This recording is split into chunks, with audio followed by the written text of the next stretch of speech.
There are few things more offensive and disheartening to the general public than politicians who speak out of both sides of their mouths.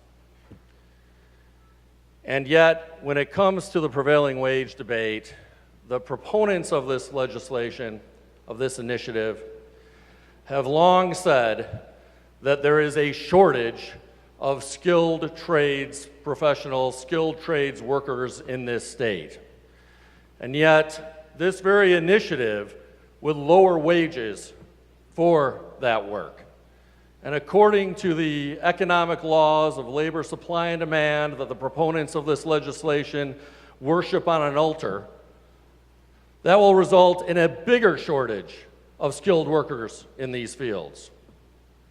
At the same time, the proponents of this legislation claim that the private sector does everything better than the public sector, that they believe that the solution always lies in private sector action.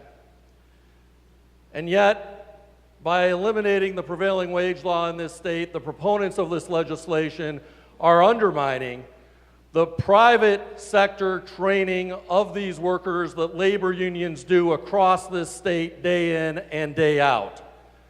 And they would replace that training through government subsidies to the tune of millions of dollars a year in order to do the training that our labor unions are already doing in this state.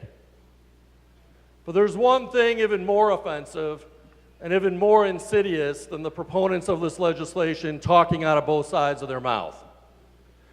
And that is this endless drive on their part to lower wages for hard-working people in Michigan and across this country. The people of this state know better than to buy into these phony arguments about this saving money for taxpayers or allowing more money to be funneled into needed services or education. Study after study has shown that that is not what happens in states where the prevailing wage law is repealed. To the contrary, corporations make bigger profits and taxpayers and the public see $0 returned to them. And the hardworking people of Michigan, who have for the vast majority of the past 45 years seen their wages stagnant in this state and across this country, understand that hard-working Michiganders deserve a pay raise, not a pay cut.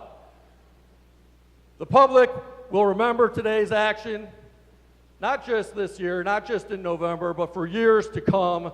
I urge my colleagues on both sides of the aisle to vote an emphatic no. Thank you, Representative.